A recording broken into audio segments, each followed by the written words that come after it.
Sejam bem-vindos a mais um episódio do Sonho Falado.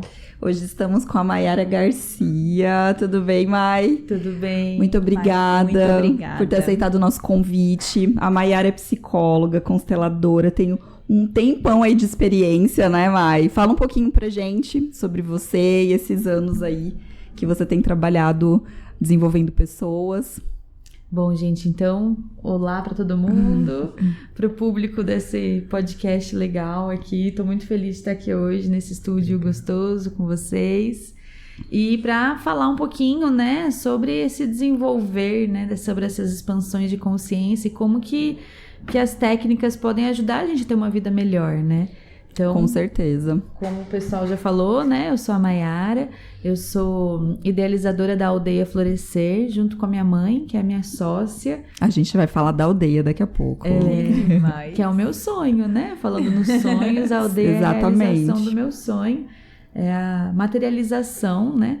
E eu sou psicóloga há 12 anos, meu primeiro trabalho foi aqui em Bauru, no Centrinho, na especialização ali do Centrinho, no hospital, né? Então, eu trabalhava com reabilitação de deficiência auditiva.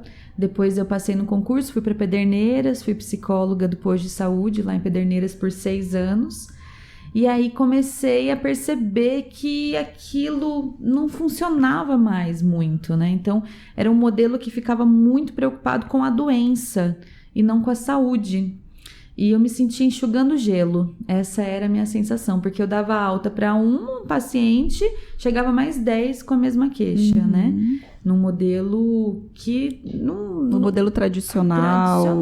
Que não rodava muito, né? Era um modelo muito travado, então as pessoas já chegavam muito medicadas, normalmente, porque passava primeiro no psiquiatra, depois vinha comigo, o psiquiatra que encaminhava normalmente para o psicólogo. E eu já atendi gente babando, dopado de remédio, né? E então eu queria algo que fosse mais preventivo, que fosse mais na raiz do problema, né? Eu comecei a pedir essa técnica, essa experiência, algo que me desse profissionalmente, me capacitasse para atender melhor as pessoas do que aquilo que eu já conhecia, né? E aí mergulhei em vários processos profundos, primeiro em mim, né? Sempre, né? Não sempre adianta, começa por nós, sempre. A começar em mim. É assim, né, gente? Não tem muita opção. Eu amo essa música. É maravilhosa. A gente só consegue caminhar com alguém até onde a gente já foi, né? Então, sim. Eu mergulhei muito nos meus processos, né? E comecei a entender melhor a vida. E resolvi, né, exonerar o cargo e abrir meu próprio negócio, um negócio que eu acreditasse realmente e que fizesse sentido, né, para mim e para a vida das pessoas. E a minha mãe é pedagoga e a gente nunca tinha, né, pensado em trabalhar juntas nem nada. E aí a gente começou a fazer um curso juntas, um curso de pedagogia Waldorf, de antroposofia, né? Na ecoescola. Vai quase cair aqui. Eu tenho uma história. Pois eu tenho uma história pra te contar. Da antroposofia? Menina! Ah, meu Deus. E eu comecei a fazer esse curso e na época eu tava estudando pro mestrado, pra entrar aqui na Unesp, né? Eu já era aluna especial e já tinha o início da tese escrita com a professora Pilé, maravilhosa, Carmen Neme. E já estava tudo encaminhado, né? E eu ia escrever sobre TDAH, sobre essa doença, né, das crianças. E aí eu fui fazer esse seminário um dia, eu não queria ir. Falei, tinha que pagar, tal. Falei, não vou, mãe. Minha mãe me chamando. Não vou. Daí ela falou, eu pago pra você. Você vai e faz uma aula. Nossa, pra quê, né? Daí eu fui e cheguei nesse lugar e estava tendo uma aula com o professor Alfredo, de São Paulo. E eu simplesmente descobri naquela aula que quem estava doente não eram as crianças. Eram os pais. Eram as escolas. As escolas adoeciam, a forma como a gente aprende, o jeito que uma criança chega na escola e como ela sai da escola. É assustador. É assustador, né? Então, se a gente for pensar na escola realmente assim como um padrão, lá tem muita ovelha negra nas escolas, né? Sim. O padrão, a criança chega criativa, cheia de perguntas, né? Tem até uma tirinha na internet que a criança chega com uma interrogação e sai com uma exclamação, né, da escola. E esse modelo escolar adoece as crianças, muitas vezes. com um ritmo muito intenso, né? Obrigando elas a ficar sentadas. Sim. Criança sentada, gente, por 6 horas, né? E um modelo que foi criado, né, na época da Revolução Industrial, porque era necessário treinar funcionários. Sim. Então, a escola, a cadeia e o hospital e as internações, né, é o mesmo padrão. Então, se a gente for ver os prédios, o jeito que ele é construído, né, as escolas do governo, então você toca o sino para você tomar o banho de sol, você tem 15 minutos de banho de sol, né, aí forma fila e entra todo mundo em fila. Então, é um padrão, né, que foi trazido pra gente para aprender algumas coisas e para desaprender outras, né? E a gente perde muito a nossa espontaneidade. E aí eu entrei num conflito. Como que eu ia escrever das crianças, falando que as crianças estão doentes para medicar, com TDAH, Ritalina estava em alta. E como que eu ia escrever sobre isso, fazer uma tese sobre isso depois que eu tinha entendido Que não era aí, O que buraco estava era mais realmente embaixo. acontecendo, né? Exato. E aí eu me senti numa grande bifurcação, assim, na vida. Eu podia seguir um caminho, que era o caminho tradicional da psicologia e tudo mais, do mestrado, da academia, e eu me vi com outro caminho sendo apresentado. Mas depois que caiu essa ficha, mesmo se você fosse, né, pra academia, parece que já não ia ser a mesma coisa, né? Já tinha... Seu olhar já tinha... Da mesma forma que o posto de saúde também já não fazia mais sentido. Naquele modelo, daquela forma, né? Daquele tipo de atendimento que trazia. De meia hora, em que você tinha... Não funcionava. Quer dizer, funcionava num determinado nível, mas não resolvia, né? Não resolvia a questão. E aí foi nessa busca aí que eu comecei a conhecer outras técnicas, né? E uma delas foi a constelação familiar, que o curso foi muito interessante, porque é um curso que você passa pelos processos todos, né? Para depois poder colocar em prática. E aí a gente fez esse curso juntas, eu e minha mãe. Então a gente se formou em antroposofia no final das contas. Eu fiz 1 ano e meio de curso, que era a primeira parte. Ela fez 3 anos. E ali nasceu a nossa ideia, né? Assim, se materializou um pouco mais o plano de trabalhar juntas, né? De abrir esse espaço que integrasse o corpo físico, o corpo mental, o corpo espiritual, em que a gente pudesse olhar, né, para um desenvolvimento humano como um todo. Antes de você entrar em si na aldeia... Gente, eu tô tendo aqui, ó, downloads. Me fala de um pouco antes, como que foi a escolha da psicologia para você? O que você imaginava que iria ser a sua vida como psicóloga? Porque aí a gente fala depois do que aconteceu nesse trajeto, né? Que bom que você perguntou disso, porque eu fui uma ovelha negra, né? Gente, inclusive, vocês estão vendo a Sheila temática aqui hoje. Sheila tá quebrando padrões. Sheila tá que tá. Inclusive, Sheila é Sheila. Olha só. A gente nunca fez essa enquete, mas... Mas a gente... o nome dela é esse. Ela que escolheu Ela que escolheu o próprio nome. Ela cansou da gente. Ela cansou da gente esperar. Então, assim, vocês não vão me batizar, eu me batizo. Beijo. Sheila. Sheila é a nossa ovelha. Pode continuar, Mayara, perdão. Então, assim como a Sheila, né? Eu também fui uma ovelha negra da minha família. Eu fui uma adolescente muito rebelde. E brigava muito com a minha mãe. A gente tinha altas tretas, né, na adolescência. E ela não sabia mais o que fazer comigo. Não sabia mais o que fazer. E aí ela falou, você vai ter que trabalhar. Porque eu acordava tarde, brigava, reclamava da vida e tal. E ela falou, você vai trabalhar. E eu falei, não vou trabalhar, que eu não vou arrumar emprego em lugar nenhum e tal. E a minha família era... Eu nasci aqui em Bauru, mas eu morei minha vida toda em Santa Cruz do Rio Pardo, minha cidade querida. E lá, minha família toda, ela cuidava de um orfanato que tinha, né? E hoje é casa-abrigo, né? Mas na época era orfanato. E aí a minha mãe me obrigou, era um castigo, depois de uma briga, a ir trabalhar nesse orfanato. Então eu ficava meio período lá. Eu ia de manhã pra escola e à tarde eu ia pra lá, pra ficar com as crianças e tal. Então foi um castigo. E aí eu cheguei lá e eu me deparei com muitas realidades, né? Porque o adolescente, ela tem essa busca pela verdade. E aí eu falei, nossa, até que minha vida não é tão ruim assim, né? Pensando por esse lado. Conhecendo aqui esses outros casos, tinha crianças em abrigo, né? Em situações de abrigo. E aí tinha uma psicóloga lá que atendia. Eu falei, olha que legal esse negócio. Eu acho que é isso que eu quero fazer da vida. E aí foi lá nessa casa-abrigo, eu tinha 16 anos, no auge da rebeldia. Gente, eu tenho muita coisa parecida com a Maia. Porque eu também escolhi com 16. Olha só, que bom, né? Porque tem gente que fica tão na dúvida, quando você já sabe o que quer. Eu achei engraçado que você falou do castigo, e eu tenho um amigo que ele é chefe de cozinha hoje, mas ele começou como um castigo. Ele foi como castigo, tipo, a mãe tava fazendo coisa errada, então vai cozinhar. E aí ele começou lavando panela, cortando os temperos, e hoje em dia ele é chefe e não vive sem ir pra cozinha. Então, às vezes, os castigos são bons também, né? Quando os pais têm sabedoria, né? Sim. Quando eles estão querendo realmente colocar o filho pra aprender algo e não só pra punição por raiva e tudo mais. Aí pode vir essas coisas boas, né? Na nossa vida. Sensacional. Então foi assim, foi um castigo da minha mãe. E aí, daí o caminho foi natural, né? A partir do momento que eu soube o que queria. E aí eu fui fazer psicologia, né? Assim que saí da escola. E na psicologia em si, eu tava muito ainda voltada pra balada, né? Foi uma fase muito boa da minha vida. Morei em Marília, e na cidade universitária lá em Marília, não sei se vocês sabem, mas é tipo um bairro que só tem universitário, não tem mais... Sabe, conhece, eu né? sei. Gatilhos, pelo visto. Saudades, inclusive, amigo. Eu estudei minha vida inteira em Garça. Então era ali do lado. Então já tinha os rolês universitários lá. Foi uma fase muito boa. E aí eu já tinha todo um plano da minha vida, queria morar em Floripa e tal, né?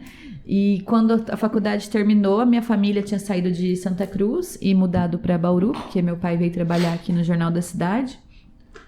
E aí, tipo, não tinha dado nada certo, e eu não tinha me preparado pra nada, eu só festei a faculdade, muito mais do que outras coisas. Fiz muito estágio, graças a Deus, mas não tinha um planejamento, né?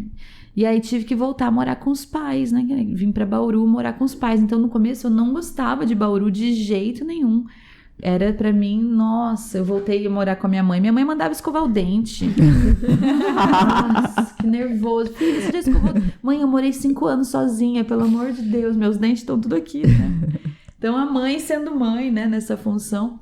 E aí, por fim das contas, entrei no Centrinho, depois em Pederneiras e tal. E hoje amo muito essa cidade. Gosto muito de morar aqui em Bauru. Conheci meu marido, né? Casei. Me estabeleci aqui e a aldeia nasceu aqui, né? Então hoje não penso em sair daqui de Bauru tão cedo.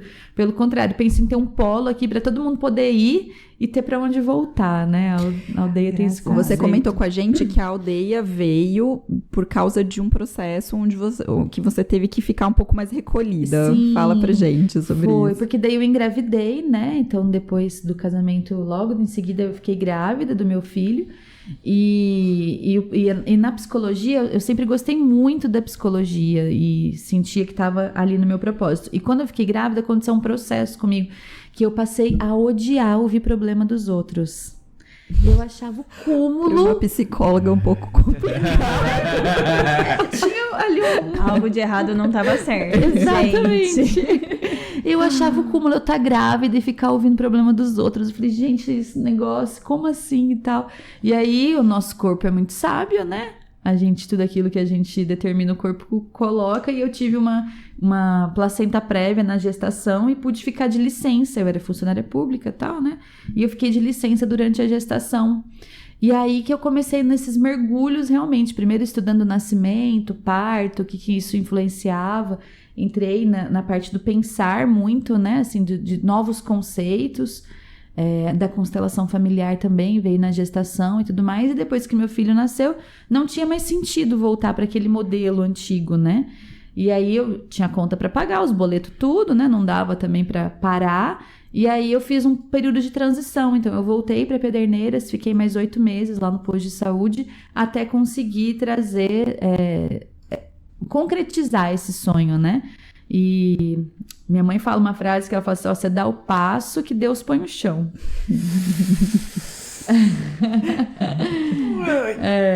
E eu acreditei nisso. E até que demorou um pouco pra começar a vir os tapas. Eu tô exatamente nesse processo e exatamente isso foi dito pra mim. Olha só. Essa frase. Então, já tem a resposta, né? Gente do Dá céu. o passo e Deus põe o chão. E é muito verdadeiro isso. E aí a gente começa a ver. Mas é claro que eu dei um passo, mas eu fiz uma transição. Eu me preparei, não foi uma loucura, né? Não foi do nada, Não né? foi do nada. Então, assim, eu quero. Ok, já sei que eu quero. Então, quanto tempo eu preciso? Como eu falei, eu não queria nem ter voltado para Pederneiras, né? Mas eu ainda voltei, fiquei mais 8 meses até eu conseguir. Não, e assim, são 2 processos bem diferentes, porque você tinha uma situação de funcionária pública, uma estabilidade gigantesca, que por mais que não fizesse sentido mais dentro da sua cabeça e da sua vida, financeiramente fazia todo sentido, né?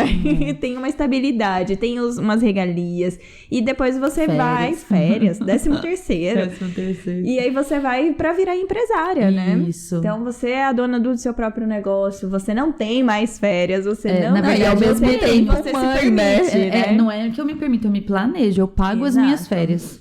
Ótimo. Todos os meses eu tiro um dinheiro das minhas férias. Porque... Tá vendo, gente?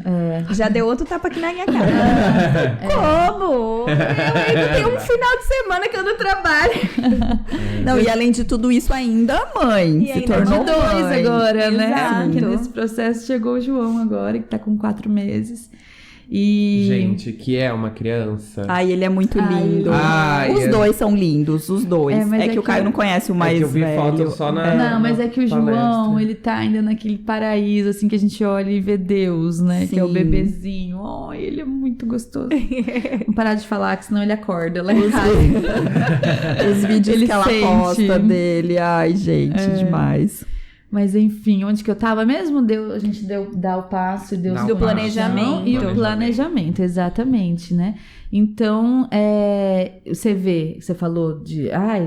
o meu pai foi contra, né? Largar o emprego público. Eu tenho 2 pais, né? Tem meu padrasto e meu pai. Os 2 foram contra, no caso. E aí era 2018 e meu pai falava pra mim, mas nessa crise, você vai largar o emprego? Eu falei, meu Deus, mal sabe ele o que aconteceu depois. 2018 era crise, imagina. E eu não liguei pra nada disso e me planejei e fui. Então, isso, por exemplo, das férias, eu fui fazer um curso de finanças, porque eu falava, na minha vida eu vivia no limite, porque meu salário caía, já era pra cobrir o limite. Então, como que eu ia com essa mentalidade? E como psicóloga, a gente não recebe nenhum tipo, né, de embasamento nessa parte de empreender. Só economista, né? Porque de resto, educação... Até economistas, né? E olha lá, né? Educação financeira é uma coisa que eu sempre bato na tecla que tinha que ter em colégio. Pois é, por isso que a gente começou falando da escola. Aí você vai usar função de primeiro grau, você aprende isso, mas você não sabe fazer uma planilha financeira. Educação financeira e educação emocional. As duas coisas a você, desde o log. prézinho. Log. Que é isso? Pra quê? Né? Então, realmente, a gente vê as crianças desinteressadas com a escola e tem sentido quando a gente para pra olhar, né? Porque a gente tem que correr atrás depois, né? Exatamente. Com o que tem. Então, aos trancos e barrancos. Às vezes na dor, assim, tipo, tem muita gente que não tem planejamento nenhum. E a gente sentar pra fazer uma planilha dói, né? Eu odeio fazer planilha. Mas hoje em dia eu entendo a importância. Mas é muito chato. Agora eu gosto. Nossa, mas eu odeio. tinha uma época que eu falava, meu Deus, hoje é dia de entrar no banco. Eu nunca sabia quanto ia ter lá. Eu falava, ai, Senhor da Glória. Nem sabia quanto que ia ter. Imagina, hoje eu sei, em todos os meus bancos eu sei quanto que tem. E hoje eu adoro, né? Por quê? É a educação, o autoconhecimento, o autodesenvolvimento. É a gente sair da nossa criança e ir pro adulto. E adulto paga boleto, né? Então, qual que é a diferença da criança? Adulto paga muito boleto. Muito. A criança, Temos que a gente acaba não pagando ali. E a nossa criança. Porque essa fase, né, até você entender que você... A autorresponsabilidade. Exatamente, que ninguém vai responder por algumas coisas. É você mesmo que vai precisar. E isso acontece muito na vida. Às vezes a gente fica esperando o salvador, né? Que é a criança. Por que a gente faz isso? Porque quando a gente nasce, que nem meu filho, bebezinho, ele não precisa fazer nenhum esforço. O leitinho vem na boca, a roupinha alguém troca, a bunda alguém limpa. Você não precisa fazer nada. Então a criança, ela recebe. E aí a gente recebe, o suficiente para depois, num ciclo da vida, a gente passar de recebedor para doador. E aí tem um momento da vida que a gente é o doador. né? Isso é o adultecer, que o Bert Hellinger vai usar esse termo, né? Adultecer. Porque tem gente que... Vocês já viram fruta, né? Que às vezes você compra uma banana verde, por exemplo. Você fala, eu compro, mas ela vai amadurecer. E aí ela passa do verde pro podre. Tem humano que também é assim, que sai do verde e vai pro podre direto, né? E morre. E não amadurece. O amadurecer é um processo que vem de dentro, que né? A gente, eu, pelo menos, chamo de síndrome do Peter Pan, né? Que não vai crescer nunca. É tipo, é eternamente. Tem gente que quer ficar, né, na terra do Adora! nunca. Não quer crescer. Na terra do nunca é legal, mas e aí? Nunca, né?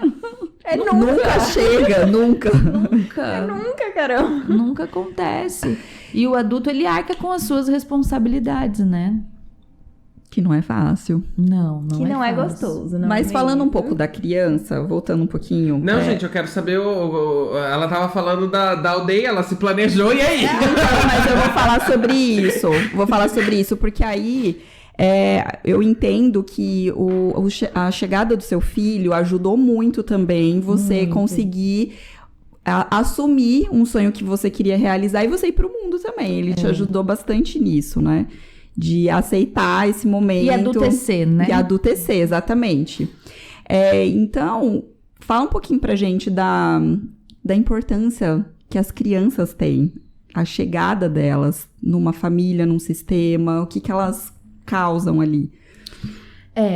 A criança, né, ela é vocês... Você já tem filhos, vocês? Não, né?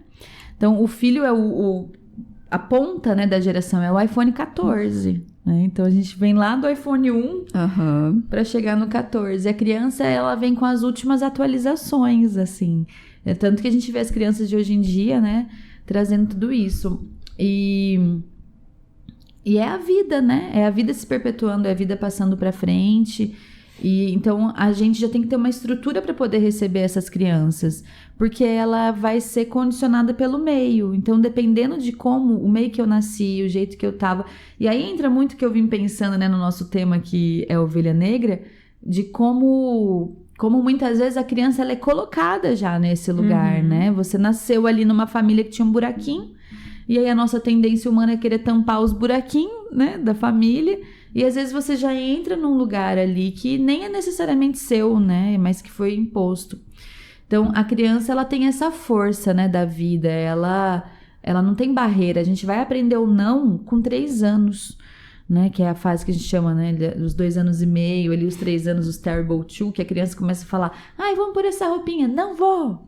Tudo não é não. quero. Você olha pra eles, eles já falam não. Vem com a tia. Antes ia, né? Ele não tinha muita escolha. Ia fala, não vou, não gosto daquela pessoa. Né? Esse é o processo de individualização, quando a gente começa a ser a gente mesmo. Então, falar não nessa fase é saudável, né? Então, a criança, ela tem muito esse poder da gente reviver a nossa própria história, da gente poder fazer diferente, né? Deixar no passado o que é do passado. E todos nós já fomos crianças, né? Algum dia. E as coisas que são ditas pra gente lá, tem uma frase que é bem marcante, que fala, né? Que a criança, quando ela escuta falar mal dela, né? Quando ela escuta os pais criticando e tal, elas não ficam com raiva do pai e da mãe. Fica com raiva dela. Com raiva de si mesmo, né? Então, a gente tá sempre tentando agradar os nossos pais. E aí, às vezes, a gente vai pra vida... a gente vai pra vida ainda com essas dores, né? Então, por isso que a gente vai falar muito da criança, da infância, de como que isso realmente interfere nos nossos relacionamentos, nas nossas feridas emocionais, né? A gente costuma falar na psicologia que existem 5 feridas emocionais, que é a ferida da rejeição, e isso tudo é lá de trás, né? Sim. Tudo. Sua mãe acabou de descobrir que tá grávida de você. Como é que era? Como é que tava? Como é que estava o momento financeiro da tua família? Era planejado? Não era planejado? Como que você foi recepcionado? Às vezes era planejado até demais, aí você sente que você tem que sempre estar dentro dos planos dos seus pais, agradando muito, ou foi um susto, né? Então, a ferida da rejeição, a ferida do abandono, como é que a sua mãe estava disponível para você naquela chegada? Te amamentou? Tinha outro filho que exigia muito? Estava passando por problema financeiro? Às vezes a gente pode se sentir abandonado, e aí eu já vou com essa ferida para as relações. Aí o outro não respondeu o WhatsApp, eu já me acesso toda a minha dor da minha ferida. Não ficam com essa cara não, que vocês já sabiam dessas feridinhas, não, tá né, bom? Não precisava relembrar. E é isso, a gente aprende por repetição, né? Porque daí a gente já até sabe de algumas coisas, mas a gente precisa ouvir pra ir Exato. conectando. E cada vez que escuta, cai mais um pouquinho, né? Da consciência, fichas. Assim. Isso.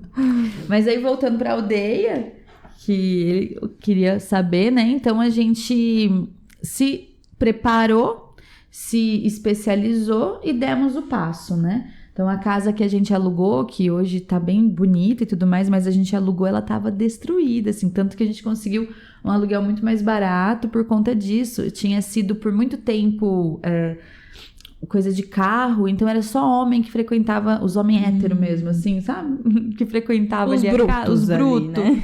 Então, foi um mês só de faxina, assim, fazendo faxina, porque tava muito suja a casa. E aí a gente foi transformando, né, aquele ambiente, lavando, fazendo as mandingas, tudo ali, para transformar esse ambiente. E aí a gente abriu a Aldeia Florescer, abrimos a porta primeiro da clínica de psicologia para eu poder sair lá de Pederneiras, né? E aí em janeiro de 2019 a gente abriu oficialmente como um centro terapêutico e pedagógico, né, que é a Aldeia. E hoje nós temos lá 12 terapeutas atendendo, né, em várias áreas diferentes, e os cursos e as formações para terapeutas. E aí o grande sonho, que agora é esse outro sonho do passo aí, né, que foi também um passo, que foi, meu Deus, vamos, que é a construção da aldeia campestre. Então a gente tem uma chácara hoje que a gente está construindo a aldeia lá, totalmente ecológica, então ela foi construída dentro dos modelos de permacultura, utilizando as coisas que a gente já tem, feito com demolição, e a ideia lá é receber as crianças e fazer uma escola que a gente possa realmente trabalhar o ser humano desde lá, né, com acesso à natureza, menos tecnologia e mais vivência realmente, trabalhar inteligência emocional, gestão de tempo. Imagina você aprender a gerenciar seu tempo, desde criança. Gente, perfeito. Sonho de vida. Será que dá pra regredir só pra fazer isso direito, gente? Ô, Mai, e assim, trabalhar, montar, né, um espaço junto com a sua mãe, um negócio com ela, qual que foi o impacto disso na relação de vocês duas? Olha, como eu falei, fui uma adolescente rebelde, né? É isso que eu ia falar. Vocês, pelo que você contou, vocês se bicavam bastante, muito, né? Como que foi esse processo de reaproximação? Foi muito curativo. Então, assim, primeira coisa, né? Eu vim no caminho ainda pensando, será que eles vão perguntar de mim? De onde eu vou começar a minha história, né? Pensei. E a minha mãe, ela fazia faculdade aqui em Bauru e tudo mais, estudava e morava aqui, e ela conheceu meu pai, e eu fui resultado de um carnaval, assim, sabe? Foi uma semana ali, eles se conheceram, se encontraram num movimento e tal, e meu pai foi embora, e depois ela descobriu que estava grávida, né, de mim. Então, eles não ficaram juntos, os meus pais, né? E aí, quando eu nasci, ela voltou para Santa Cruz, que é a cidade dos meus avós, né? E então a gente teve essa relação muito próxima ali de mãe e filha no começo, de mãe solo, né? Isso nos anos 80, bem diferente do que é hoje em dia, eu tenho 36 anos, né? Então foi muito próxima a nossa infância, assim, ela muito, muito dedicada a mim. Então eu recebi muito da minha mãe, né? Dentro do que ela tinha para me oferecer, ela me deu tudo que ela tinha ali, né? E então eu fui muito bem cuidada, fui uma infância muito livre, brincando na rua, em Santa Cruz, né? Longe dos perigos. E aí na adolescência eu me voltei muito, assim, ela também, né? Ela viveu um processo, porque depois ela casou de novo e ela teve depressão pós-parto da minha irmã. Então ela estava num processo muito intenso e juntou com a minha adolescência. Então a gente explodia, né? Brigava, altas brigas mesmo. Ela me mandou embora várias vezes. Eu fugi de casa, várias brigas. Gente, não consigo imaginar a Maiara uma rebelde. Gente, eu sou escorpiana com ascendente em escorpião. Misericórdia! É que ela parece tão muita tão terapia. plena. É real que dá pra acalmar, mas... É real que dá pra acalmar. Dá, verdade. Eu sou prova disso. E a gente era muito explosiva. E depois, quando eu fui morar sozinha, aí eu entendi, né? A mãe, os conceitos. Depois voltei a morar com ela, né? E a minha mãe, ela é artista, então ela foi atriz, a gente construiu uma base muito legal na infância, de diversão realmente, né? E então depois que passou a adolescência, a gente conseguiu resgatar isso. E hoje a gente tem algumas dificuldades, sim, porque nós somos sócias, então na empresa a gente é de igual para igual, 50% de cada uma, mas na relação ela é minha mãe e eu trabalho com constelação familiar, que fala de hierarquia, que eu tenho que respeitar a hierarquia ali, né? Então tem momentos, até uma vez a gente estava fazendo uma terapia para entender melhor as questões, falou assim, o que é do negócio, na hora da reunião da aldeia é menos família, porque a gente... né? Tava tudo junto. E aí mistura demais os papéis, né? Então faz parte da aldeia, das funções da aldeia, por exemplo, cuidar das crianças. Porque essa era uma ideia, né, de poder ter um lugar que os meus filhos pudessem estar juntos, serem bem-vindos, porque eu não podia levar eles no posto de saúde, né? Quando eu trabalhava em Pederneiras.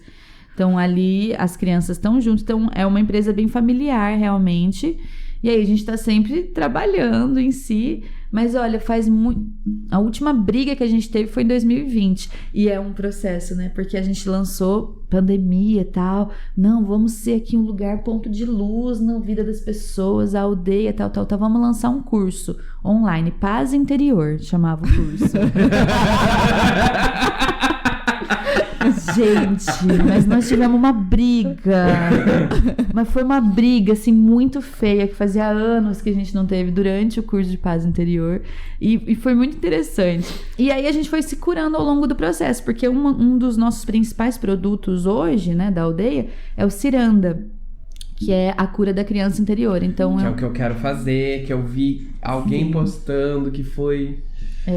a gente vai ter uma imersão agora do Ciranda dia 1 e 2 de julho. E é muito legal o Ciranda. E chama, né, a cura da criança interior.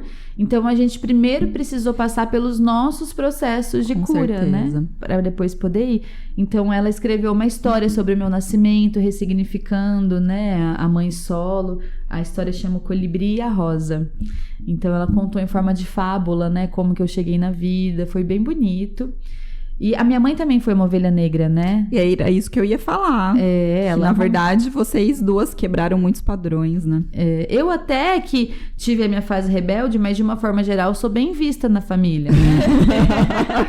Eu sou a neta que deu certo, casei, tenho dentro dos padrões ali esperado. A minha mãe não, né? A minha mãe era atriz nos anos 70 já. Gente, vocês precisam conhecer ela, ela é fantástica. Ela é fantástica. E foi mãe solteira, e ela fazia greve, ela era sindicalista, então ela fechava os bancos e altos rolos, né? Então eu vim muito com a mente muito aberta, né? Ela sempre foi a amiga das gay tudo, muito antes. Ela é uma revolucionária mesmo, à frente do seu tempo. Eu vi ela num astral, eu queria muito conhecer ela, porque eu acompanho. Eu vi os stories da festa do Brega que eles fizeram. Sim. Gente, eu falei, que energia dessa mulher. Ela é fantástica. Teve uma festa agora do Brega, né? Teve. Foi uma festa surpresa do aniversário da Maíra, nossa amiga. E ela é dessas, né? Então, assim, eu sempre passeei nos teatros e tudo mais da vida. Então, foi nesse esquema que a aldeia nasceu, né? E assim que ela se perpetua. Um pouco de loucura, um pouco de sanidade, bastante estudo e muito coração aberto realmente, né? Pra gente poder trabalhar tudo isso. Só tudo isso. Coisa pouca. E em relação à ovelha negra, porque você comentou agora há pouquinho falando sobre essas expectativas que a família tem sobre uma criança que tá chegando. E, na verdade, não necessariamente aquela criança é a ovelha negra, mas existem muitas ilusões e coisas que são colocadas. Projeções. Né? Então, essa criança chega com um monte de coisas já sobre ela. Até o nome, né? Sim. Você não escolhe teu nome, né? Te dão. Exatamente. E... talvez essa coisa de ovelha negra seja algo que alguns anos atrás era mal visto, né? Então, você ser ovelha negra era uma coisa ruim, socialmente falando. Mas a gente entendeu que é necessário que existam essas pessoas nas famílias, né? Dentro do sistema, para que elas possam quebrar padrões, possam romper ciclos que já há muito tempo não estão funcionando. Então, a primeira, vamos trazer então o que o Bert, né? O Bert Hellinger foi um filósofo alemão, que ele é o criador dessa técnica, né, terapêutica, que é a constelação familiar, que hoje está em mais de 80 países. E ele trouxe esse conceito, né? Então ele vai falar que a ovelha negra é a libertação do sistema. A pessoa que é considerada ovelha negra, muitas vezes ela está libertando o sistema. Então vocês imaginam, por exemplo, uma família de médicos e nasce um músico na família de médicos. Esse músico vai ser o ovelha negra, né? Com certeza. Mas, na verdade, se a gente for parar pra pensar, ele só tá ampliando os horizontes dessa família e quebrando o padrão, porque senão todo mundo tem que ser médico, todo mundo tem que ser médico. Não, também dá pra ser outras coisas, né? Então, ele tá libertando ali. E se a gente for parar pra pensar, né? Eu vou pedir pra quem tá nos ouvindo e vocês também pararem pra pensar o quanto dos problemas que a gente tem hoje não são problemas ancestrais. Porque a sua vida é muito mais conduzida pela ancestralidade do que você possa imaginar. Então, vocês imaginam, por exemplo, assim que... Desculpa, mãe. Ai. Eu disse antes, a gente já tinha falado assim, hoje eu tô bem, hoje eu não vou chorar. Vai. Mas se a gente for parar pra pensar de como a gente chega na vida, né? Como a gente nasceu. Então, você já nasceu numa casa que foi construída por alguém. Sim. Imagina ali que nessa casa que foi construída por alguém, o avô fugiu com outra, largou a avó sozinha. E então a família toda se reorganizou em cima disso, trabalhando muito. Então, você já nasce tendo que trabalhar, por exemplo. Por quê? Porque você tá numa casa que isso já era o sistema. Então, muitos eles falam que até 90% assim, dos problemas que a gente tem na vida são problemas ancestrais. Então, se na sua casa, por exemplo, como que os seus pais se relacionavam? A criança, ela aprende por imitação. Você fala pra criança, mentir é feio. Aí toca a campainha e fala, fala que eu não tô. O que você tá ensinando pra criança? Mentir. Mentir, né? Uma coisa é você falar, outra coisa é você fazer. A criança aprende por imitação. Então, você nasce lá numa casa... E o casamento da sua mãe e do seu pai, naquele momento que você nasceu, já estava abalado. Já tinham problemas deles, que não tinha nada a ver com você, mas que um filho traz, né, questões à tona. E aí, um casamento que já está abalado. Então, eu vejo, muitas vezes, frieza da minha mãe com meu pai, um tratando mal o outro. O que eu aprendo? Por imitação, não é? Então, aí, quando eu vou para uma relação que é um casamento, eu tenho a tendência de repetir aquilo que os meus pais faziam. Então, a gente vai só replicando os modelos. E até que você torne consciente o inconsciente, dizia Jung, né? Ele vai ficar se repetindo na sua vida e você vai chamar isso de destino. Então, a gente tem que trazer para a consciência. Opa, mas parece que eu tô num casamento igual da minha mãe e do meu pai aqui. Tô numa relação que tá muito parecida. Nossa, sim. Olha, ele tá falou igualzinho que meu pai falava. E é muito doido, porque as pessoas vão entrando na nossa onda mesmo. E às vezes a pessoa não tinha nada a ver com teu pai. Ela tinha uma vida de boa, mas só dela se relacionar com você, você já vai tornando aquela pessoa igual ao seu pai. Sim. Não é nem culpa do outro, é a gente mesmo. E o mais louco de tudo é que quando você estava numa posição observando, você pensava, eu não quero isso pra mim. Exato. Mas o que acontece? Você vai igual muitas vezes. E aí, quem é o ovelha negra? É aquele que vai fazer diferente. Então, numa família, por exemplo, cheia de casamentos infelizes, aí vem uma mulher e separa. O iPhone 14, né? Vem e separa, larga. Nossa, para as outras mulheres, meu Deus, que vergonha. Tá desquitada, porque antigamente era uma vergonha, né? Ou numa família, por exemplo, porque a gente sabe, a homossexualidade sempre existiu. Uma família que isso foi muito reprimido. Aí vem alguém e fala, eu sou gay, bate na mesa, posta foto beijando, põe a bandeirinha do orgulho gay, o vô quer morrer. Que às vezes ele mesmo foi reprimido ali de alguma coisa, mas o ovelha negra vem e quebra uma barreira. Então, um ovelha negra, ele vai quebrando as barreiras. Só que, para quem é o ovelha negra, é muito pesado. Porque ele tem que bancar uma coisa que a gente chama da má consciência. Porque se eu tô fazendo tudo certinho, eu tenho a boa consciência, minha família tá feliz comigo. Aprovação. A aprovação, a sensação de pertencimento. Então, eu pertenço aqui. Aí, se eu quebro tudo isso e vou viver a minha verdade, eu tenho que pagar o preço. E o preço, muitas vezes, é a solidão, né? E o julgamento. Então, uma ovelha negra, ele tem que ser muito corajoso para bancar, né? Tudo isso. E aí, a gente vai se organizando. Fala assim, Mayara, mas sempre é a coisa boa? Não, às vezes, uma ovelha negra é um alcoólatra, por exemplo, da família. Ou ele vai trazer alguma doença, ele nem sempre vai carregar coisas positivas, né? Então, a gente sempre tem que olhar como que a gente equilibra esse sistema. O alcoolismo, por exemplo, a gente já sabe, na psicologia, na medicina, que é uma doença sistêmica. Sim. Ela não é uma doença de uma pessoa só. Tanto que a gente chama do dependente químico e o codependente, que é a família, né? Que vai adoecendo junto. Então, e é uma doença hereditária. Se a gente for ver várias pessoas, várias gerações de família, alguém tem um problema ali, né? Até que alguém se cura disso e aí para de passar para frente. É multifatorial, tem um monte de influências, né? As dependências químicas, eu acho que é uma das coisas mais complexas. Tanto para a pessoa que sofre com aquilo lidar, quanto a família também, né? E a gente nunca foi tão viciado como hoje em dia, né? Sim. Então, hoje em dia, a gente já tem pesquisa e estudo suficiente para comprovar que o celular causa dependência química. Química real, ela altera a química do nosso cérebro.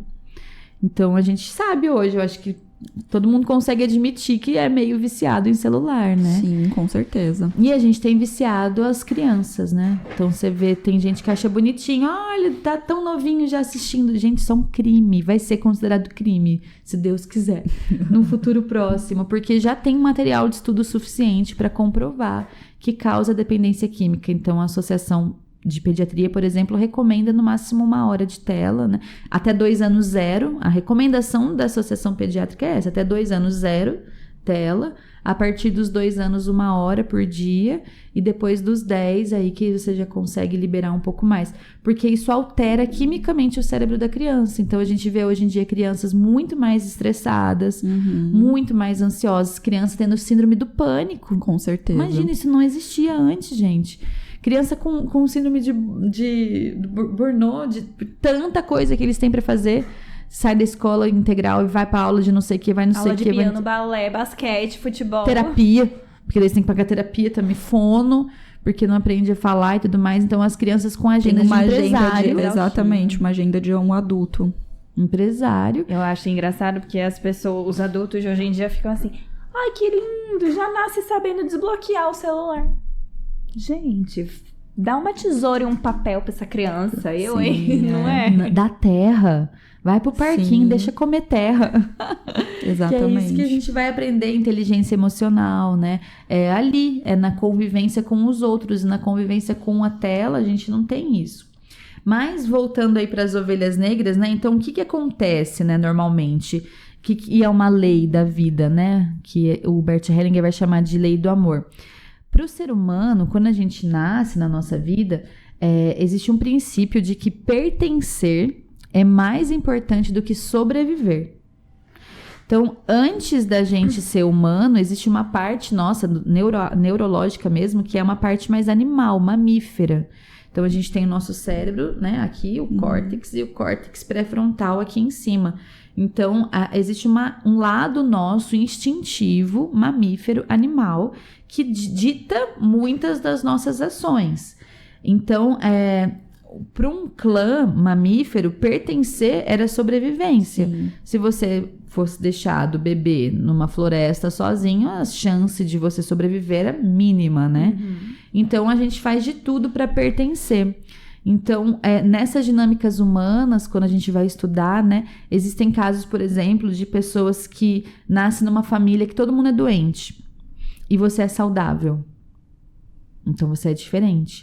Então, muitas vezes a criança ela adoece para ficar igual à família. Então, todo mundo aqui tem um problema. Eu causo aquele problema. Existe muita gente que, por exemplo, quem fica rico, fica muito rico. E aí sente uma culpa gigantesca que como eu sou rica e a minha família toda é pobre. Sim. E isso é muito real. A gente até tem conversado sobre isso, né? Sobre a questão da prosperidade e tal. E o quanto que é difícil romper com esses paradigmas por conta da ideia de riqueza que a gente tem, do rico, né? Da pessoa rica. Que a pessoa rica é insensível, que todo rico é desonesto. As crenças, As crenças, exatamente. Passadas de geração para geração. Exatamente. E inclusive algumas religiosas juntamente com isso, né? De que as pessoas ricas realmente não vão pro céu. Tem vários conceitos sobre isso, ou né? que não tem valor, né? Tipo, tem dinheiro, mas não tem valor nenhum. Tudo se compra. Exatamente. São várias questões. E quando você identifica, por exemplo, uma pessoa te procura, né, um paciente, e quando você identifica que ele é uma ovelha negra, mas ele ainda... excluído. Isso, mas ele ainda não tomou consciência disso. Como que você ajuda essa pessoa a se identificar? Assim, quando a gente vai estar no nosso lugar de força, né? Quando a gente vai encontrar nossas próprias forças. É quando a gente tá no nosso próprio lugar. Uhum. Então, esse é um trabalho muito importante. Primeiro, é a gente entender que independente do que falem, pertencer é um direito. É um direito, é uma lei. Você pertence, ponto. Então, dentro dessa questão da natureza, né, vamos imaginar o seguinte, dentro disso da exclusão e do pertencimento. Você tem uma árvore, né, assim como a gente fala da árvore genealógica, mas uma árvore. Você vai lá fazer uma poda naquela árvore, você corta um galho daquela árvore. Não vai nascer outro galho ali naquele lugar daqui a um tempinho? Você faz a poda, daqui a pouco tá nascendo um galho. Às vezes 2, 3 daquele mesmo galho. Na família também é assim. Quando a família, por algum motivo, corta um galho daquela família, então vamos imaginar que nas outras gerações alguém foi excluído daquela família. Nasceu alguém gay, ou uma mulher que foi considerada a puta, desculpa, pode falar, mas é assim que a família, né? Ou um filho fora do casamento. Um filho bastardo, alguém que foi excluído. A própria família, o próprio sistema se arranja para numa geração seguinte ou na próxima, nascer alguém com aquele mesmo problema. Então, só porque você nasceu naquela família, às vezes você nasceu daquele galinho ali, de um excluído da sua família. E você tem a tendência a gerar aquilo novamente.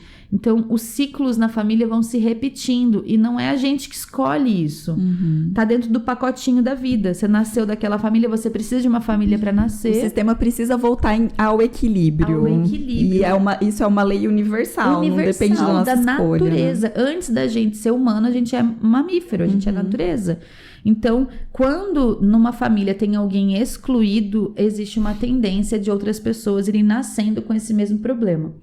Vamos pegar um exemplo prático. A mãe, a mulher se separa do marido e ela fala, aquele falecido, nunca mais o traste, vou fingir que ele não existe na minha vida. Odeio, matei, tá dentro de mim, falecido, morreu. Exclui o pai. Qual é a tendência muito forte? Que quanto mais eu excluo o pai, mais aquele filho vai parecer com o pai. Porque ele vem trazer de volta para a família, porque é uma lei, o pai pertence. Quando a mulher, por algum motivo, nega a existência do pai, o próprio filho, inconscientemente, fica repetindo aquela história. E aí o filho fica preso nesse emaranhado. Porque é como se ele tivesse a obrigação de ficar parecido com o pai. Né? Às vezes não é o filho. Às vezes o filho tá muito em lealdade com a mãe e ele fica com a mãe. Mas aí ele tem um filho. E aí aquele neto já nasce na família com o buraquinho. Ele vai ter a tendência de repetir aquilo que o vô fazia, por exemplo, né? Então, qual que é a grande questão quando uma pessoa me procura, por exemplo? É a gente achar o nosso próprio lugar da família e sair das identificações dos outros papéis. Então, eu sou a Maiara, eu sou filha do Zé Paulo com a Silvia. Ah, mas o meu pai não conhecia ele a princípio. Não importa, meu pai casou de novo, eu não faço parte daquela outra família. Eu sou a filha, eu tenho um lugar. Então, quando eu acho o meu próprio lugar, eu posso sair dessa posição do excluído. E aí é muito legal, porque daí você começa a achar o seu lugar de força e você não precisa mais almoçar todo dia na casa da sua mãe, você não precisa mais ficar agradando ninguém. Ah, estão achando... e aí tem a terapia maravilhosa que Ou aquele adoro. Filho salvador, né? A filha salvadora, que tem que ficar o tempo todo apagando incêndio. Pra pertencer. Pra pertencer. Então, daí entra a terapia, que é a minha preferida, né? Que é a arte de ligar o foda-se. Então, você fala, mas vão achar mal de mim. Foda-se. Eu não vou nesse almoço. Essa palavra tem um poder.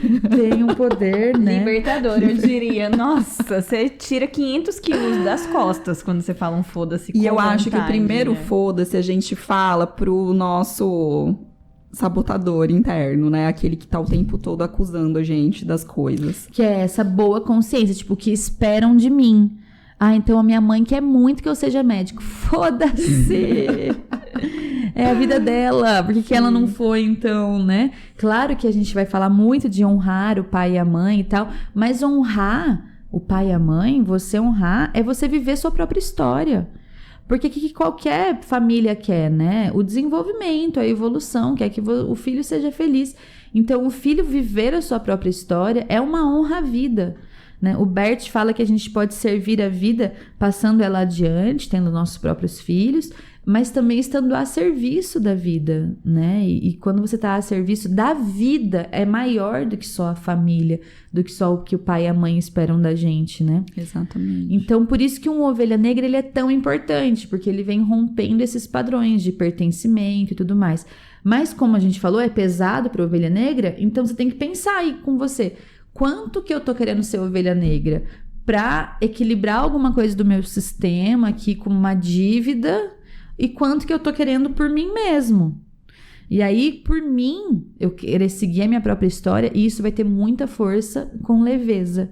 E daí eu achei meu lugar na vida. Mas tenho que ser adulto e bancar a decisão. O preço pode ser, às vezes, a solidão, né? Então, ok, eu banco isso, eu quero viver meu estilo de vida, minha mãe pode não concordar. E aí, qual que é o caminho normalmente? Os pais, depois, lá na frente, começam a olhar com bons olhos pro caminho que você escolheu, porque te viu adulto, te viu responsável, né? Viu que você tá bem, que você amadureceu, que você conseguiu dar um rumo pra sua vida. Porque os pais, independente de como eles são, eles amam os filhos. Sim. Então, se você escolhe, sei lá, não parecer, entre aspas, com eles e com a vida que eles levaram, você precisa fazer uma escolha boa pra você, real. E aí isso inclui você, por exemplo, parar de pedir ajuda pra eles. Então não adianta nada falar, nossa, eu sou super rebelde aqui, mas meu pai que paga os meus boletos tudo. E aí a coisa estoura, eu tenho que pedir dinheiro emprestado, né? Sim. O ser adulto é você bancar as consequências e ter a humildade de às vezes falar, não é que minha mãe tava certa mesmo? E dar 2 passos pra trás às vezes, né? Então, esse é o amadurecimento que a gente fala, é saber que a gente vai errar. Ninguém na história não errou, vai errar, né? Então, eu já parto desse princípio de que eu vou ter que saber consertar as coisas, que eu não vou estar sempre certo.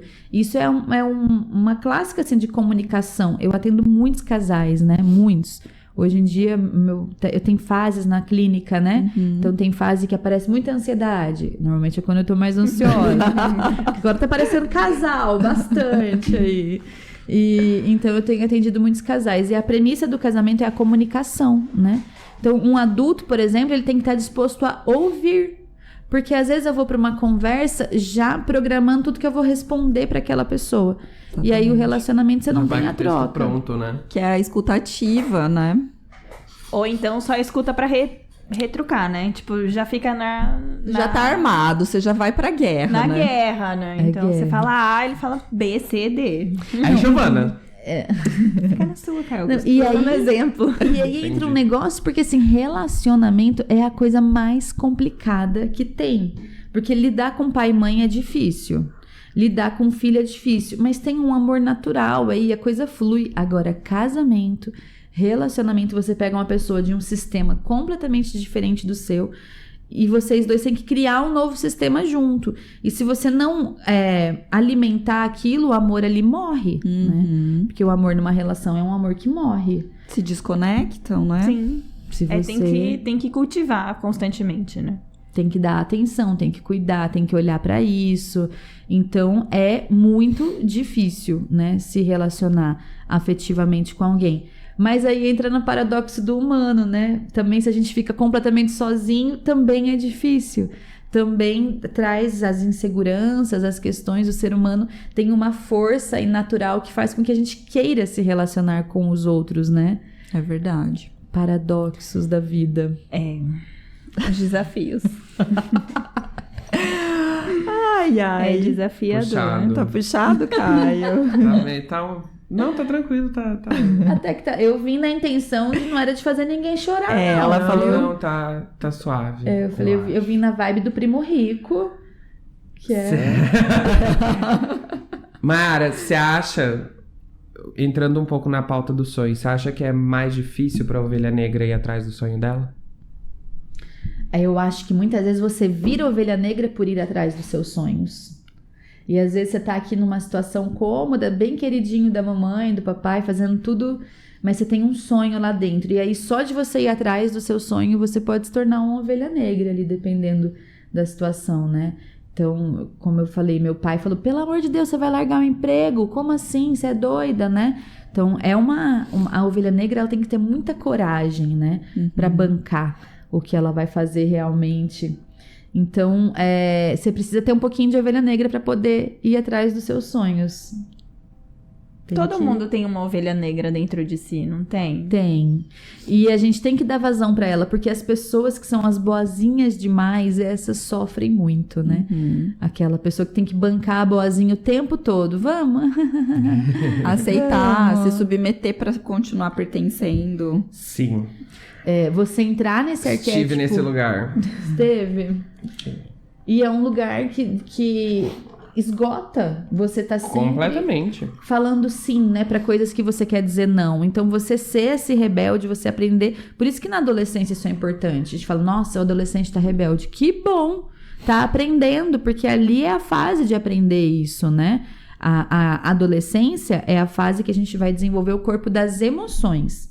Então, só trazendo um pouquinho um contexto, né? Nos primeiros 7 anos de vida, a gente vai desenvolver o nosso corpo físico. É o nosso primeiro setênio. Então, toda a energia vital tá no crescimento. A criança nasce, né? Um bebezinho nasce pequenininho, com 7 anos ele já tá super grande. A gente nunca mais vai crescer dessa forma. Então, a criança, ela tem uma energia física. Você fala, vem aqui um pouquinho. Ela vem pulando, ela vem correndo, né? Eles pulam, eles correm, eles têm energia, exatamente. Né? Física. É demais. Não consegue andar normal, né? Uma criança aqui nesse estúdio, o que vocês acham que uma criança aqui ia fazer? Já tinha mexido em tudo. Já não estaríamos mais aqui. Tudo esses vidrinhos, esses quadrinhos, essas luzinhas piscando, né? Eles não teria mais aqui. É um movimento físico muito grande. Então, essa fase, a energia vital está no desenvolvimento do corpo físico, 7 primeiros anos de vida.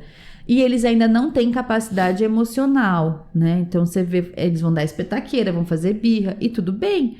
Você vê uma pessoa fazendo uma birra de 5 anos no shopping, porque ele queria uma boneca, é uma coisa. Vê uma de 30.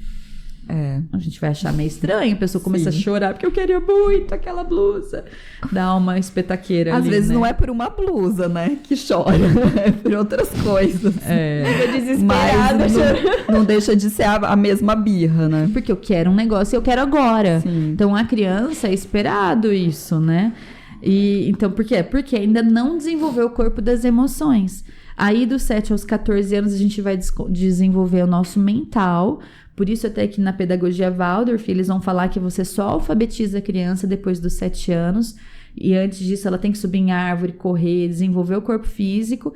E depois dos 7, o cérebro dela, que era antigamente na primeira série, era aos 7 anos. Hoje em dia, a gente começa com 5. Nossa, tá baixando cada vez mais. E aí os pais acham lindo. Olha, tá lendo com 5 anos. Tá tirando toda a energia do corpo físico, colocando no mental antes do tempo. E isso vai fazer falta lá na frente, na velhice.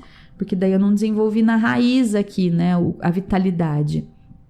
Então, dos 7 aos 14, a gente vai desenvolver o nosso corpo emocional, vai aprender conceito de tempo, porque antes a criança fala, foi ontem, e faz, tipo, ontem e hoje, amanhã, eles não têm essa noção, né, de tempo. Então, você vai desenvolver, vai aprender matemática, vai aprender a ler, vai aprender a escrever, vai aprender o que é certo, o que é errado, regra do jogo. Criança menor de 7 anos, o jogo é meu... A bola é minha. Se eu não ganhar, eu levo a bola embora. Exatamente. Então, ela ainda não sabe as regras, né? Então, com 7 anos, é normal ainda não saber direito. Mas com 14, o esperado é que você já tenha entendido a regra do jogo, né? E aí, dos 14 aos 21, que é o corpo das emoções, que é a adolescência. Então, um adolescente, quando ele ama, profunda, mas ele ama, né? Então, se você é fã de uma banda, você tem pôsteres da banda, alguém fala mal da sua... Eu tinha uma adolescente que eu atendi, uma querida, e ela era fã daquele BTS, né? Que tava os coreanos. E ela ia no show dos BTS. E ela foi me contar, ela não conseguia ficar sentada me contando, Mayara, eu vou respirar o mesmo ar que eles respiram. Era uma euforia, um amor que você não vai sentir depois de novo. Por mais que você seja fã de alguém, você vai no show e tal, mas aquele negócio... Aquela coisa intensa de adolescência é só naquela fase naquela mesmo. Naquela fase. Você tá descobrindo as emoções. E o adolescente, quando ele odeia de querer esfregar a cara do outro no asfalto, né? Eles fazem coisas mega complexas e tudo mais. E se ele tá depressivo, ele tá trancado no quarto se cortando inteiro lá, né? Triste. Sim. Porque você tá desenvolvendo o corpo das emoções. Então é natural que o adolescente ainda não saiba lidar tão bem com as emoções, com 14 anos. Mas com 21, é esperado que você já comece a aprender melhor a lidar com isso, né? Então, a adolescência é essa fase de você aprender a dizer não, a ter rebeldia, a testar limites, a ver se as coisas são de verdade ou não. Se durante esses períodos, se na fase do corpo físico, a criança ela é impedida de, por exemplo, com um celular, e aí não desenvolve o corpo físico, isso vai fazer falta lá na frente. Se depois não desenvolve o cognitivo, não tem estímulo, não é ensinado a pensar, isso vai fazer falta lá na frente. As emoções, a mesma coisa. Então, as coisas têm épocas certas, né? Mas a vida, ela dá chances pra gente. Então, às vezes eu tive lá minha primeira infância que ficou faltando muita coisa. Mas eu tenho ao longo da vida toda a oportunidade de desenvolver o que ficou faltando. E aí a grande questão é que a gente nunca vai receber tudo, né? O Bert tem uma frase que ele fala, da nossa mãe a gente tem tudo, o que ela nos deu e o que ficou faltando. E aí o que ficou faltando você tem que ir correr com as suas próprias pernas, né? Então às vezes a gente vai conversar com uma pessoa de 40 anos, ela tá falando, não, porque eu sou assim, porque minha mãe, quando eu tinha 15 anos, não deixou eu ir pra fazer não sei o quê. A pessoa tá com fixado 40. ainda, né, naquilo. Tá colocando ainda a culpa no pai e na mãe. Eu passei por uma experiência assim, mais ou menos, porque na minha adolescência, criança viada, né, eu tinha que reprimir as coisas que eu gostava. Então, essa coisa de fã, eu sempre fui alucinado por Sandy Júnior. Alucinado. Então, eu já era gordo, cabeludo, viado. Gostar de Sandy Júnior ou não podia. Era demais. Era demais. E aí, você tava falando da vida dando essas oportunidades, assim. Tipo, eu não podia ir num show, eu não podia falar que eu gostava, eu não podia... E aí, em 2019, eles fizeram aquela turnê e aquilo foi um resgate, assim. Foi uma coisa que eu coloquei a faixa na cabeça mesmo. E depois passou. Assim, e acalmou. Tipo, acalmou. Ouço bem menos hoje em dia, mas acalmou no sentido de, tipo, eu consegui viver aquilo ali, sabe? E foi muito bom. Talvez aos 15, 14 eu não poderia. Mas não, aos 26 eu pude pagar minha pista premium, tá aqui, ó, na cara da Sandy. Tipo, essa criança viada foi reprimida lá, mas chegou até aqui. Foi muito doido, assim. Aí fez muito sentido quando você tava falando que a gente tem essas oportunidades, né? De resgatar, de vivenciar aquilo, mas também não ficar preso naquilo. Não é voltar pro fanatismo de Sandy Júnior e, meu Deus do céu, vou colocar pôster no meu quarto aos 30 anos. É porque senão já vira um sintoma, né? Da pessoa que não quer passar pra próxima fase. Nossa, e aquilo foi tão terapêutico pra mim, antes de eu pensar em medicinas e autoconhecimento e tudo, aquilo foi terapêutico num nível que eu falei, meu Deus. Às vezes a gente tem instintivamente esse resgate, né? Sim. A tendência de fazer o resgate. A gente talvez não tenha o conhecimento disso, oficial, a coragem, né? De ser ovelha negra e bancar. Agora eu vou fazer o que eu quero. É porque é difícil, né? Eu acho que até mas é tão gostoso quando a gente consegue, é muito bom realizar esses sonhos. Mas depois dos 21, qual que é o próximo setembro? Fala aqui pra mim. Você quer? Vamos quer ver. Mais? Depois dos 21, dos 21 aos 28, é o setênio da identidade. Porque até então, os 7 primeiros anos de vida, quem é a pessoa mais importante nessa fase da vida? Os 7 primeiros anos. A mãe, né? A mãe. Uhum. A mãe. Se a mãe tá bem, a criança tá bem. Ah, mas o pai não sei o que. Não, se a mãe tá bem, ela tem tudo que ela precisa, o calorzinho lá. Depois dos 7 anos é que a criança começa a olhar pro pai, pro masculino, pro mundo. Então a gente fala, a mãe é a vida, o pai é o mundo. Então a partir dos 7 anos é bom que a criança comece a ter uma terceira pessoa na relação e ela olhe para as outras coisas. Se é uma mãe muito galinhona, ela não quer, né? Porque se a mãe tá muito carente, ela tá criando filho para ela, a hora que o filho começa a querer ir para as terceiras pessoas, a mãe puxa, né? Ai, não me ama mais, faz chantagem emocional. Mas não, nessa fase o pai é muito importante ou alguém que faça essa função do masculino para a criança. O professor, a criança tá para fora, ela sai do ninho, né? Dos 14 aos 21, quem que é o mais importante ali? Não é nem pai nem mãe Os mais. amigos, são os terceiros. Exatamente, é o grupo. Meio, né? Os amigos. Então, a partir dos 21 é que a gente começa pela primeira vez a falar, tá, mas e eu? O que eu quero? Nem minha mãe, nem meu pai, nem meus amigos. O que eu quero? E muitas vezes com 21, quando a gente se pergunta isso a primeira vez, a gente já tá na faculdade, já tá fazendo o que os outros querem, já tá com um destino meio traçado de vida. Aí você chega com 21 falando, eu tô num curso que eu não quero, num lugar que eu não gosto, com pessoas que eu não quero. E o que eu quero, né? Então, dos 21 aos 28 é a fase da identidade. A gente vai querer descobrir o que a gente quer da vida e não mais os outros. Né? E aí dos 28 aos 35 eu já sei melhor quem eu sou, já sei melhor o que eu quero e agora eu quero construir algo. Então dos 28 aos 35 a gente se volta para a fase do trabalho. Aí é que o trabalho começa a ficar importante na nossa vida. Aí que a gente vira meio workaholic, gosta. Antes a gente não gosta muito de trabalhar. A gente trabalha porque tem que trabalhar, né? Mas depois a gente começa a querer construir algo, a deixar um legado, escrever um livro, fazer uma viagem legal e tudo mais. A gente provavelmente já conheceu pessoas importantes para construir a vida junto conosco, né?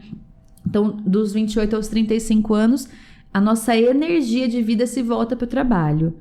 Aí, dos 35 aos 42, que é o setênio seguinte, o trabalho já, legal, já tá se legal, identificando. Legal, gosto do meu trabalho Bacana, e tal, bacana. mas eu já quero mais curtir um pouco mais os frutos disso. Minha energia não fica tão voltada para a construção, eu já quero mais aproveitar um pouco mais disso. Isso é muito né? real, porque eu vou fazer 41 e assim, antes, uns 5 anos atrás, eu trabalhava 13, 14 horas por dia. Eu não consigo mais. Não dá, sem condições, entendeu? Eu trabalho desgaste, metade do que isso, eu já tô sugada. Não tem condição. Então, faz muito sentido. Você já quer, assim, outra coisa. Você sabe que o trabalho é importante, mas você quer usufruir de outros benefícios. Exatamente. Que o dinheiro traz, entendeu? Que o ganho financeiro traz. E dos 42 aos 49, a gente começa a entrar num outro processo, porque daí você já começa a ver, né, que é a curva da vida. Começa a descer, não tem jeito, contra a natureza ali, né, a lei da gravidade.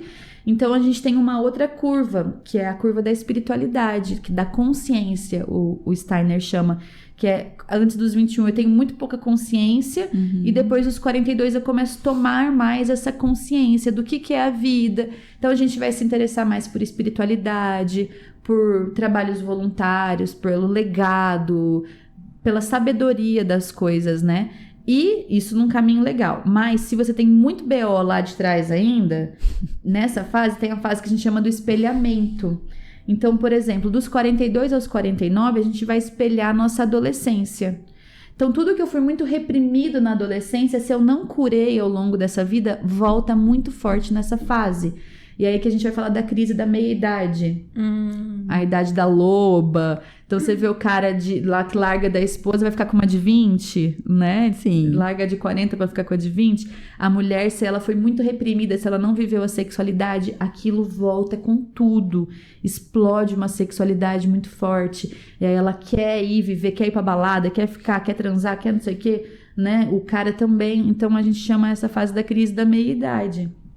Que eu já sei que minha vida já passou, né, da metade, então ou eu vou viver não isso vamos agora. Mais perder tempo, gente. Exatamente. Se você viveu uma adolescência bem vivida, isso vai vir muito mais leve. Mas se não, você vai ter a chance de reviver a adolescência Muitas ali. pessoas se divorciam também nessa idade. se divorciam. Casamentos em crise, várias coisas. Porque é aí uma chance, né? Aí depois dos 49 aos 56, você começa a espelhar dos 7 aos 14. Então, se você não desenvolveu sua intelectualidade ali, né? O pensar e tudo mais, nessa fase começa a dar problema. Então, começa a aparecer os casos de doenças neurológicas, cognitivas, que está relacionado a essa etapa. E daí, depois dos 56 aos 63, que você vai refletir o primeiro setênio, que é o do corpo vital. Então, se você não subiu na árvore, não desenvolveu o seu corpo, aqui começa a ter problema de coração, nos rins, nos órgãos, né? Então, tá muito conectado.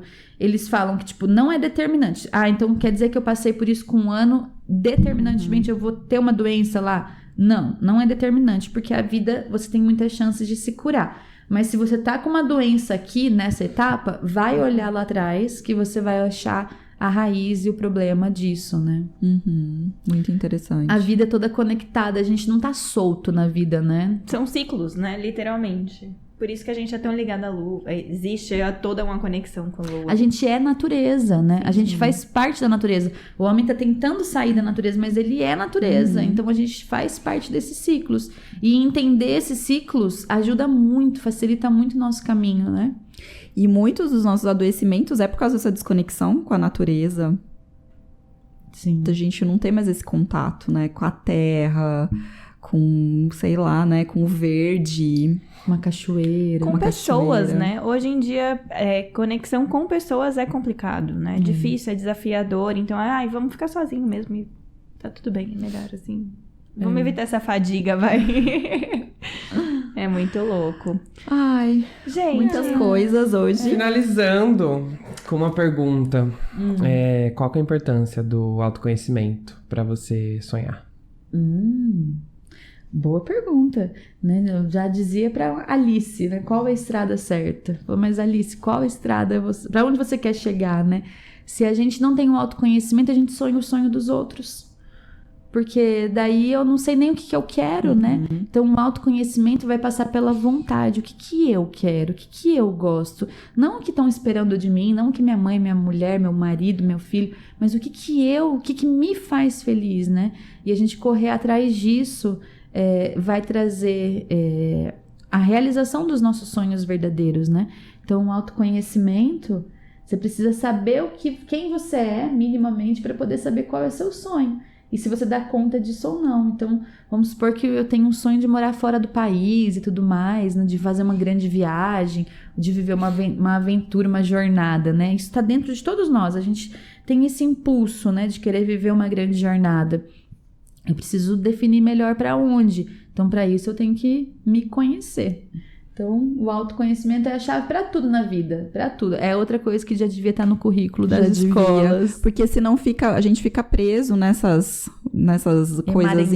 Exatamente, enroscado. Aí você não consegue chegar até lá, né? Fica voltando, como você disse, né? O sistema sempre tende a trazer de novo, aliás, o sistema no universo, né?